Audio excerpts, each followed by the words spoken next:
Mardi 24 janvier 2023, Des offrandes pour Jésus. bienvenue sur votre chaîne L'Aventure dans la Parole. Nous vous accueillons aujourd'hui avec beaucoup de plaisir et nous pensons que ce temps avec nous vous fera du bien comme il nous fait du bien. Que le Seigneur vous bénisse pendant cette période avec nous.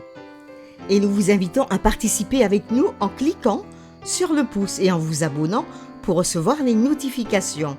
En laissant bien sûr des commentaires sur ce que vous avez compris ou encore un témoignage ou encore un moment de louange et en partageant le lien avec nos connaissances. Le texte à mémoriser pour cette semaine que nous vous invitons à dire avec nous se trouve au psaume 116, les versets 12 à 14. Comment rendrai-je à l'Éternel tous ses bienfaits envers moi? J'élèverai la coupe des délivrances et j'invoquerai le nom de l'Éternel. J'accomplirai mes vœux envers l'Éternel en présence de tout son peuple. Que pouvons-nous donner à Jésus pour tout ce qu'il a fait pour nous? Quel rapport y a-t-il entre offrande et adoration?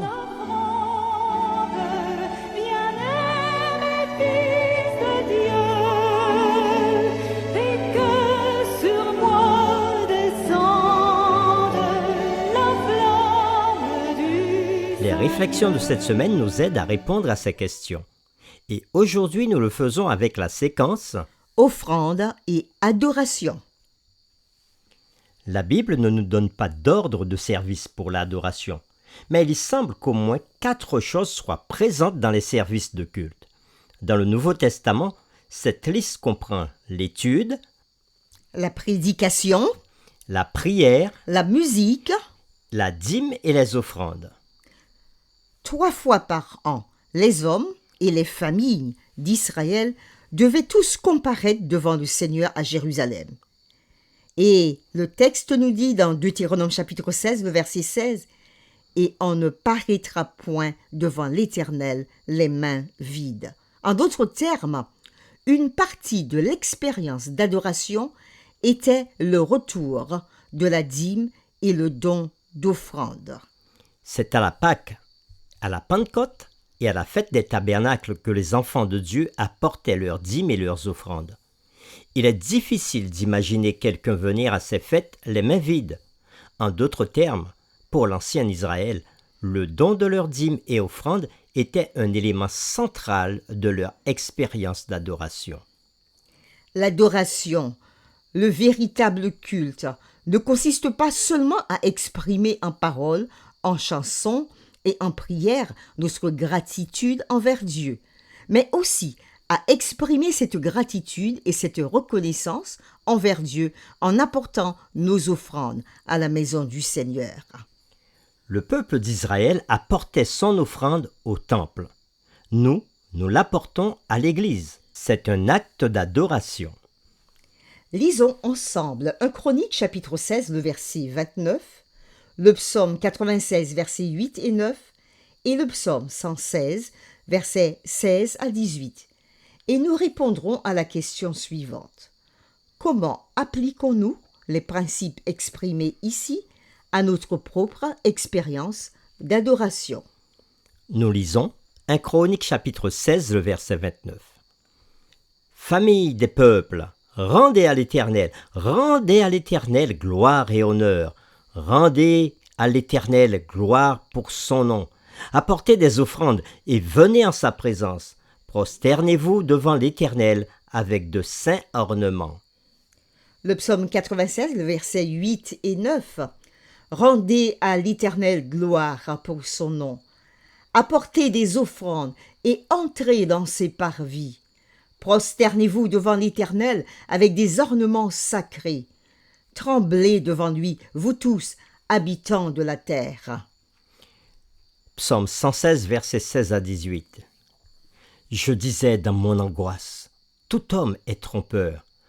Comment rendrai-je à l'Éternel tous ses bienfaits envers moi? J'élèverai la coupe des délivrances et j'invoquerai le nom de l'Éternel. J'accomplirai mes vœux envers l'Éternel en présence de tout son peuple. Elle a du prix aux yeux de l'Éternel la mort de ceux qu'il aime.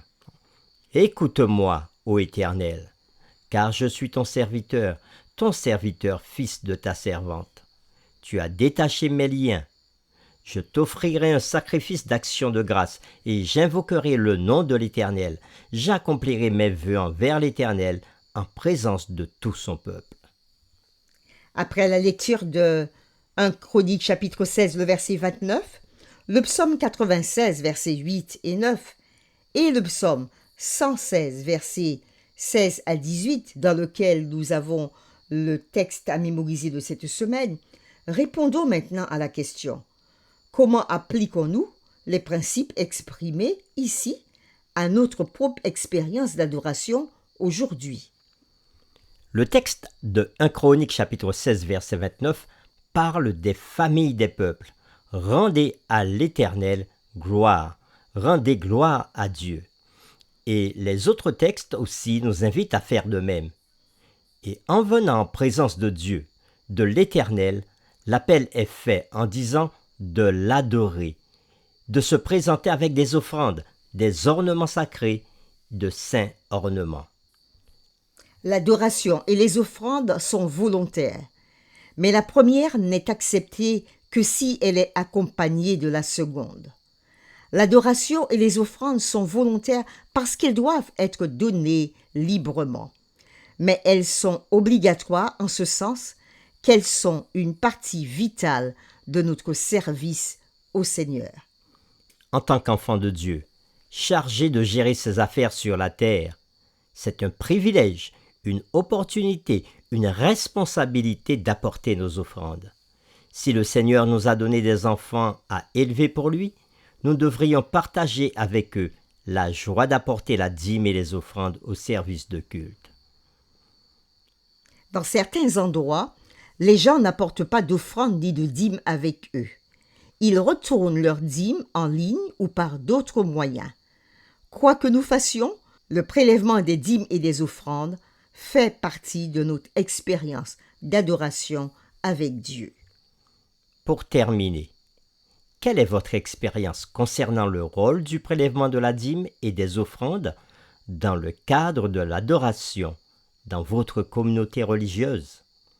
Quel est l'impact de cette pratique sur votre relation avec Dieu? Nous vous invitons à vous joindre avec nous dans cette prière. Seigneur notre Dieu, tu nous donnes l'expérience de ton peuple qui apportait ses offrandes à des moments bien précis, qui emmenait ses offrandes afin de t'adorer et de te louer avec ses offrandes. C'était pour eux une expression d'adoration, une expression de louange. Et à travers leur exemple, nous aussi, nous voulons venir devant toi avec ce que tu nous donnes, avec nos talents, avec nos dons, mais aussi avec nos offrandes, parce que nous voulons être reconnaissants envers toi pour ce que tu fais pour nous chaque jour. Notre premier grand sujet de reconnaissance, c'est le sacrifice de Jésus notre Seigneur et Sauveur. Mais nous voulons être aussi reconnaissants pour la vie que nous recevons tous les jours, pour la vie éternelle que tu nous as promise et qui nous sera donnée bientôt. Nous voulons aussi être reconnaissants pour nos familles, pour ce que tu mets autour de nous. Nous voulons être reconnaissants pour de multiples autres bénédictions que nous recevons de toi jour après jour. Donne-nous simplement de reconnaître que tu es Dieu, et parce que tu es Dieu, tu nous invites à t'adorer pour rester en communion avec toi. Seigneur, donne-nous la force de le faire d'un cœur ouvert à toi. Nous t'avons prié au nom de Jésus. Amen.